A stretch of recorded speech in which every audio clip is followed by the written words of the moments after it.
அன்பான இறைமக்களே, இன்று Bible reading பிளானின் 105வது நாள். இன்று நாம் நெகேமியா புஸ்தகத்தை வாசிக்க தொடங்க இருக்கிறோம். நெகேமியா அதிகாரம் 1 முதல் 4 வரை வாசிப்போம். நெகேமியா என்னும் இந்நூல் எஸ்ரா நூலை போன்று குறிப்பேட்டின் தொடர்ச்சியாகும். நெகேமியா பாரசீக தலைநகரான சூசாவில் மன்னர் அர்தக்சஸ்தாவுக்கு பான பணிவிடைக்காரராக இருந்தார். சொந்த நாடு திரும்பிய இஸ்ரேல் மக்களின் இழிநிலையை கண்டு வருத்தமுற்றார். பாரசீக மன்னரால் யூதா நாட்டின் ஆளுநராக நியமனம் பெற்றார். பாழடைந்து கிடந்த எருசலேம் நகரின் மதிலை பல எதிர்ப்புகளுக்கிடையே மனம் தளராது கட்டி எழுப்பினார். சமய சமூக சீர்திருத்தங்களை இஸ்ரேல் மக்களிடையே செய்தார்.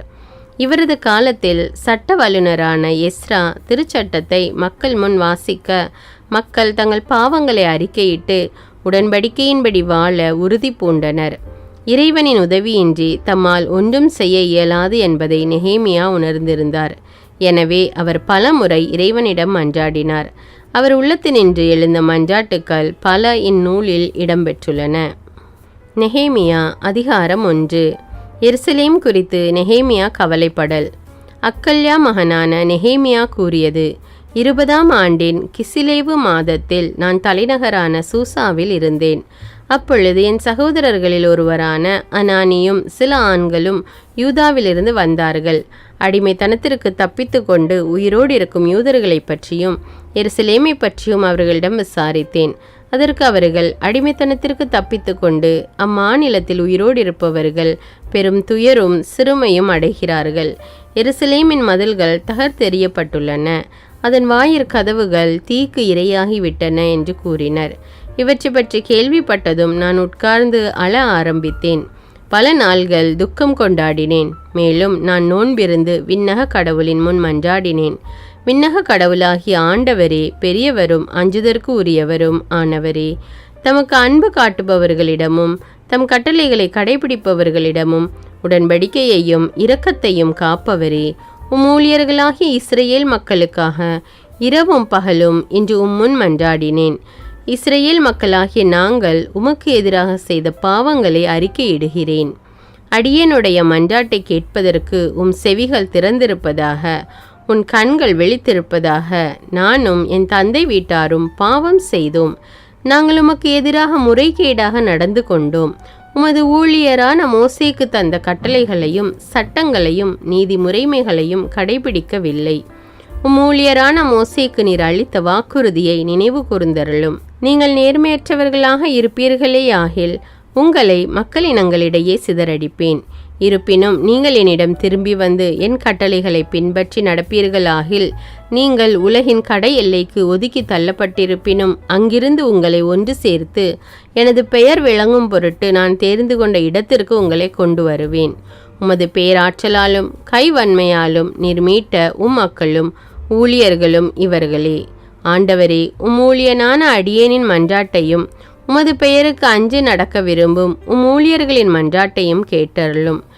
ஊழியனாகிய எனக்கு இன்று வெற்றியை அருளும். இம்மனிதர் எனக்கு இரக்கம் காட்ட செய்தருளும். அப்பொழுது நான் மன்னருக்கு பானம் பரிமாறுவோனாக இருந்தேன். நெகேமியா அதிகாரம் 2. நெகேமியா எருசலேமுக்கு வருதல். மன்னர் அர்தக்சஸ்தாவின் 20ஆம் ஆட்சி ஆண்டில் நீசான் மாதத்தில் அவரது முன்னிலையில் திராட்சரசம் வைக்கப்பட்டிருந்தது. நான் திராட்சரசத்தை எடுத்து மன்னருக்கு கொடுத்தேன். அப்பொழுது அவர் முன்னிலையில் நான் துயருற்றவனாய் இருந்தேன். மன்னர் என்னை பார்த்து, ஏன் உன் முகம் வாடியுள்ளது? நீ நோயுற்றவனாக தெரியவில்லையே. இது மனவேதனையே அன்றி வேறொன்றுமில்லை என்றார். நானும் மிகவும் அஞ்சினேன். நான் மன்னரை நோக்கி, மன்னரே, நீர் நீடூழி வாழ்க. என் மூதாதையரின் கல்லறைகள் இருக்கும் நகர் பாழ்பட்டு கிடக்கும்போது, அதன் வாயில்கள் தீக்கிரையாக்கப்பட்டிருக்கும் போது என் முகம் எப்படி வாடாமல் இருக்கும் என்றேன். அதற்கு மன்னர் என்னை நோக்கி, உனக்கு என்ன வேண்டும் என்றார். அப்பொழுது நான் விண்ணக கடவுளிடம் வேண்டினேன். நான் மன்னரை பார்த்து, நீர் மனம் வைத்தால், உமது பார்வையில் தயவு கிடைத்தால், என் மூதாதையரின் கல்லறைகளை கொண்டுள்ள யூதாவின் நகரை கட்டி எழுப்ப என்னை அனுப்பும் என்று கூறினேன்.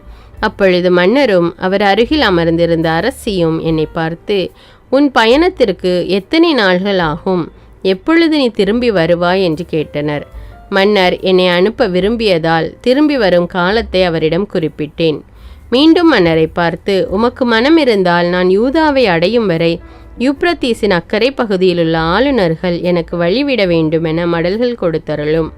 கோவிலின் கொத்தள கதவுகளுக்கும் நகர் மதிலின் கதவுகளுக்கும் நான் தங்கவிருக்கும் வீட்டின் கதவுகளுக்கும் குறுக்கு சட்டங்கள் அமைக்க தேவையான மரங்களை எனக்கு கொடுக்கும்படி மன்னரின் காடுகளுக்கு காவலரான ஆசாபுக்கு மடல் கொடுத்தருளும் என்றேன். கடவுளின் அருட்கரம் என்னோடு இருந்ததால் மன்னரும் அவ்வாறே கொடுத்தார். யூப்ரத்தீஸின் அக்கறை பகுதியிலும் ஆளுநர்களிடமும் வந்து மன்னரின் மடல்களை அவர்களிடம் தந்தேன். மன்னரோ என்னோடு படை தலைவர்களையும் குதிரை வீரர்களையும் அனுப்பி வைத்திருந்தார். ஓரோனியனான சன்பலாற்றும் அரச அலுவலனும் அம்மோனியனுமான தோபியாவும் அதை கேள்வியுற்றபோது, இஸ்ரேல் மக்களுக்கு நன்மை செய்ய ஒருவன் வந்துவிட்டானே என்று எரிச்சலுற்றனர். நான் எருசலேமுக்கு வந்து அங்கே 3 நாள் தங்கியிருந்தேன்.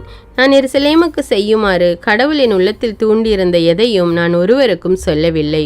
ஓரிரவு நான் எழுந்து சில ஆள்களுடன் புறப்பட்டு சென்றேன். நான் ஏறி சென்ற விலங்கை தவிர வேறொரு கால்நடையும் என்னிடமில்லை. நான் இரவில் பள்ளத்தாக்கு வாயில் வழியாக வெளியே சென்று நரி நீரூற்றை கடந்து குப்பை மேட்டு வாயிலுக்கு வந்தேன். அங்கிருந்து இடிந்து கிடந்த எருசலேமின் மதில்களையும் தீக்கிரையாகி இருந்த அதன் கதவுகளையும் பார்வையிட்டேன். அங்கிருந்து ஊருணி வாயிலுக்கும் அரசனின் குலத்திற்கும் சென்றேன். ஆனால் நான் சவாரி செய்த விலங்கு செல்ல பாதை இல்லை. எனவே இரவிலே நான் ஆற்றோரமாக நடந்து சென்று மதில்களை பார்வையிட்ட பின் பள்ளத்தாக்கு வாயில் வழியாக திரும்பி வந்தேன். நான் எங்கு சென்றேன் என்றும் என்ன செய்தேன் என்றும் அலுவலர் ஒருவருக்கும் தெரியாது. ஏனெனில் யூதர்களுக்கும் குருக்களுக்கும் உயர்குடி மக்களுக்கும் அலுவலர்களுக்கும் வேலையில் ஈடுபடவிருக்கும் ஏனையோருக்கும் அதுவரை ஒன்றையும் நான் சொல்லவில்லை. பின்னர் நான் அவர்களை பார்த்து எவ்வித இழிநிலையில் நாம் இருக்கிறோம் என்பதையும் எருசலேம் பாழடைந்து கிடப்பதையும் அதன் வாயிற் கதவுகள் தீக்கிரையாக்கப்பட்டிருப்பதையும் நீங்களே பாருங்கள். எனவே இனியும் நமக்கு சிறுமை வராதபடி எருசலேமின் மதில்களை கட்டி எழுப்புவோம், வாருங்கள் என்று சொன்னேன். என் கடவுளின் அருட்கரம் என்னோடு இருக்கிறதையும் மன்னர் எனக்கு உரைத்ததையும் அவர்களுக்கு சொன்னேன். அவர்களும் வாரும் கட்டுவோம் என்றனர். நற்பணி செய்ய தங்களை தயார் செய்து கொண்டனர். ஓரோனியனான சன்பலாற்றும் அரச அலுவலனும் அம்மோனியனுமான தோபியாவும் அரபியனான கெசேமும் கேள்வியுற்று எங்களை எள்ளி நகையாடினர். நீங்கள் என்ன காரியம் செய்கிறீர்கள்? நீங்கள் மன்னருக்கு எதிராக கலகம் செய்ய போகிறீர்களா என்று கேட்டனர். நானோ அவர்களுக்கு மறுமொழியாக, விண்ணக கடவுள்தாமே எங்களுக்கு வெற்றி அளிப்பார்.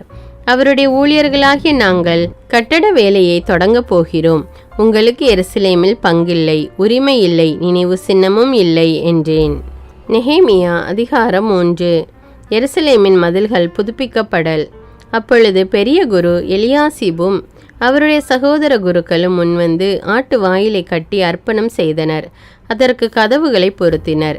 மேயா காவல் மாடம் வரையும் அந்நியேல் காவல் மாடம் வரையும் அர்ப்பணம் செய்தனர். அவர்களுக்கு பின் எரிகோ மக்களும் அவர்களுக்கு பின் இம்ரியின் மகனான சக்கூரும் கட்டினர். பின் அசனாவாவின் வழிமரபினர் மீன் வாயிலை கட்டினர். நிலைகளை அமைத்து கதவுகளை பொருத்தி பூட்டுகளையும் தாழ்பால்களையும் அமைத்தனர். அக்கோசு மகனான உரியாவின் மகன் மெரேமோத்து அடுத்த பகுதியை பழுது பார்த்தார். மெசசபேலின் மைந்தரான பெராக்கியாவின் மகன் மெசுல்லாம் அடுத்த பகுதியை பழுது பார்த்தார். பானாவின் மகன் சாதோக்கு அடுத்த பகுதியை பழுது பார்த்தார். தெக்கோவாவினர் அடுத்த பகுதியை பழுது பார்த்தனர். ஆனால் அவர்களின் உயர்குடி மக்கள் ஆண்டவரின் பணியில் பங்கெடுக்கவில்லை. பாசையாகின் மகனான யோயாதாவும் பெசோதியாவின் மகனான மெசல்லாமும் பழைய வாயிலை பழுது பார்த்தனர். நிலைகளை அமைத்து கதவுகளை பொருத்தி பூட்டுக்களையும் தாழ்பால்களையும் அமைத்தனர். யூப்ரத்தீஸின் அக்கறை பகுதியில் வாழ்ந்த ஆளுநரின் ஆட்சிக்குட்பட்ட கிபயோனியனான மெலட்ரியாவும் மெரோனியரான யாதோனும் கிபயோன் மிஸ்பாவை சார்ந்தவர்களும் அடுத்த பகுதியை பழுது பார்த்தனர். பொற்கொள்ளரில் ஒருவரான அர்காயாவின் மகன் உசியேல் அடுத்த பகுதியை பழுது பார்த்தார். நறுமண வணிகரில் ஒருவரான அனனியா அடுத்த பகுதியை பழுது பார்த்தார். இவர்கள் எருசலேமின் பெரிய மதில் வரை புதுப்பித்தார்கள். எருசலேம் மாவட்டத்தின் ஒரு பாதிக்கு ஆளுநரும் ஊரின் மகனுமான எரபாயா அடுத்த பகுதியை பழுது பார்த்தார். இவர்களுக்கு அடுத்து அருமப்பின் மகனான எதாயா தம் வீட்டிற்கு எதிரே இருந்த பகுதியை பழுது பார்த்தார். ஆசாபினியாவின் மகனான அட்ரூசு அதற்கு அடுத்த பகுதியை பழுது பார்த்தார். ஆரீமின் மகனான மல்கியாவும் பகத்மோவாபின் மகனான அசுபும் மற்றொரு பகுதியையும் சூளைக்காவல் மாடத்தையும் பழுது பார்த்தனர். எருசலேம் மாவட்டத்தின் மறு பாதிக்கு ஆளுநரும் அல்லோகேசின் மகனுமான சல்லூமும் அவருடைய புதல்வியரும் அடுத்த பகுதியை பழுது பார்த்தனர். ஆனோனும் சானோவாகில் வாழ்ந்தவர்களும் பள்ளத்தாக்கு வாயிலை பழுது பார்த்தனர். அதற்கு கதவுகளையும் பூட்டுகளையும் தாழ்பால்களையும் அமைத்தனர். குப்பைமேட்டு வாயில் வரை 1000 முழம் மதிலை பழுது பார்த்தார்கள். பெத்தகரே மாவட்டத்தின் ஆளுநரும் இரக்கேபின் மகனுமான மல்கியா குப்பைமேட்டு வாயிலை பழுது பார்த்தார். அதை புதுப்பித்து கதவுகளையும் பூட்டுகளையும் தாழ்பால்களையும் அமைத்தார். மிஸ்பா மாவட்டத்தின் ஆளுநரும் கோல்கோசேயின் மகனுமான சல்லூம் ஊருணி வாயிலை பழுது பார்த்தார். அதை புதுப்பித்து முகடு கட்டு கதவுகளையும் பூட்டுகளையும் தாழ்பால்களையும் அமைத்தார். மேலும் அவர் அரச பூங்காவில் இருந்த சேலாகுளத்து சுவர்களை தாவீதின் ஊரிலிருந்து கீழே செல்லும் படிகள் வரை பழுது பார்த்தார். அவருக்கு பிறகு பெட்சூர் மாவட்டத்தின் ஒரு பாதிக்கு ஆளுநராக இருந்த அசபூக்கின் மகனாகிய நெஹேமியா தாவீதின் கல்லறைக்கு எதிரே வெட்டப்பட்டிருந்த குளமும் படை வீரரின் பாசறையும் இருந்த பகுதி வரை பழுது பார்த்தார். மதில் பழுது பார்ப்பில் உதவிய லேவியர். அவருக்கு பிறகு லேவியர் பழுது பார்த்தனர். பானியின் மகனான இரகும் அடுத்த பகுதியை பழுது பார்த்தார். கெய்லா மாவட்டத்தின் ஒரு பகுதிக்கு ஆளுநரான அசபியா அடுத்த பகுதியை பழுது பார்த்தார். பிறகு அவர்களுடைய உறவினர் பழுது பார்த்தனர். கெய்லா மாவட்டத்தின் மறுபாதிக்கு ஆளுநரும் ஏனதாதின் மகனுமான பவ்வாயும் பழுது பார்த்தார். மிஸ்பாவின் ஆளுநரும் ஏசுவாவின் மகனுமான இட்சேர் மதிலின் மூலையில் ஆயுத கிடங்குக்கு எதிரே இருந்த அடுத்த பகுதியை பழுது பார்த்தார். அவருக்கு அடுத்து சபாயின் மகன் பாரூக்கு அந்த மூலையிலிருந்து பெரிய குரு எலியாசிபின் வீட்டு வாயில் வரை பழுது பார்த்தார். அவருக்கு அடுத்து ஆக்கோனின் மகனான உரியாவின் மகன் மெரேயோத்து எலியாசிபின் வீட்டு வாயிற்படி முதல் அவ்வீட்டின் கடைக்கோடி வரை பழுது பார்த்தார். மதில் பழுது பார்ப்பில் உதவிய குருக்கள். அவருக்கு பின் சமவெளியில் வாழ்ந்த குருக்கள் பழுது பார்த்தார்கள். இதன் பின் பென்யமினும் அசுபும் தங்கள் வீட்டுக்கு எதிரே இருந்த பாகத்தை பழுது பார்த்தனர். அவர்களுக்கு பின் அனனியாவின் மகனான மாசேயாவின் மகன் அசரியா தம் வீட்டிற்கு அருகே இருந்த பகுதியை பழுது பார்த்தார். அவருக்கு பின் அசரியாவின் மூலையிலிருந்து மதிலின் மூளை வரையிலுள்ள மற்றொரு பகுதியை ஏனதாதின் மகன் பழுது பார்த்தார். மூளைக்கும் சிறை முற்றத்தை நோக்கி அரச மாளிகையிலிருந்து உயர்ந்திருக்கும் காவல் மாடத்திற்கும் எதிரே இருந்த பகுதியை ஊசாயின் மகன் பாலால் பழுது பார்த்தார். அவருக்கு பின் பாரோசின் மகன் பெதாயாவும் ஓபேல்வால் கோவில் பணியாளர்களும் கிழக்கில் இருந்த தண்ணீர் வாயிலின் எதிர்ப்புறத்தையும் உயர்ந்திருக்கும் கோபுரத்தையும் பழுது பார்த்தனர். மதில் பழுது பார்ப்பில் உதவிய ஏனையோர். அவருக்கு பின் உயர்ந்திருந்த பெரிய காவல் மாடத்திலிருந்து ஓபேல் வரையிலுள்ள பகுதியை தெக்கோவாவினர் பழுது பார்த்தனர். குதிரை வாயில் முதற்கொண்டு குருக்கள் ஒவ்வொருவரும் தம் வீட்டிற்கு எதிரே உள்ள பகுதிகளை பழுது பார்த்தனர். அவர்களுக்கு பின் இம்மேரின் மகன் சாதோக்கு தம் வீட்டிற்கு எதிரேயுள்ள பகுதியை பழுது பார்த்தார். அவருக்கு பின் கீழ்வாயில் காவலரும் செக்கனியாவின் மகனுமான செமாயா பழுது பார்த்தார். அவர்களுக்கு பின் செலேமியாவின் மகனான அனனியாவும் சாலபின் 6வது மகனான காலுவும் மற்றொரு பகுதியை பழுது பார்த்தனர். அவர்களுக்கு பின் பெரேக்கியாவின் மகனான மெசுல்லாம் தம் அறைக்கு எதிரே உள்ள பாகத்தை பழுது பார்த்தார். அவருக்கு பின் பொற்கொள்ளர்களில் ஒருவரான மல்கியா கணக்கர் வாயிலுக்கு எதிரே இருந்த கோவிற் பணியாளர் வணிகர் ஆகியோரின் குடியிருப்பிலிருந்து மூலையில் இருந்த மேல்மாடி வரை பழுது பார்த்தார். மூலையிலிருந்து மேல்மாடிக்கும் ஆட்டு வாயிலுக்கும் இடையிலுள்ள பகுதியை பொற்கொள்ளரும் வணிகரும் பழுது பார்த்தனர். நெஹேமியா அதிகாரம் 4. எதிர்ப்புகளை நெஹேமியா மேற்கொள்ளல்.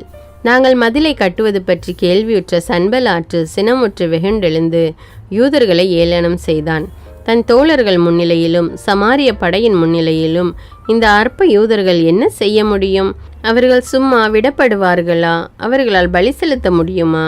ஒரு நாளில் வேலையை முடித்து விடுவார்களா? எரிந்து போன சாம்பல் குவியலிலிருந்து அவர்களால் கற்கள் உண்டாக்க இயலுமா என்று எள்ளி நகையாடினான். அவனுக்கு அருகில் இருந்த அம்மோனியனான தோபியா, ஆமாம், அவர்கள் அதை கட்டுகிறார்களாம்.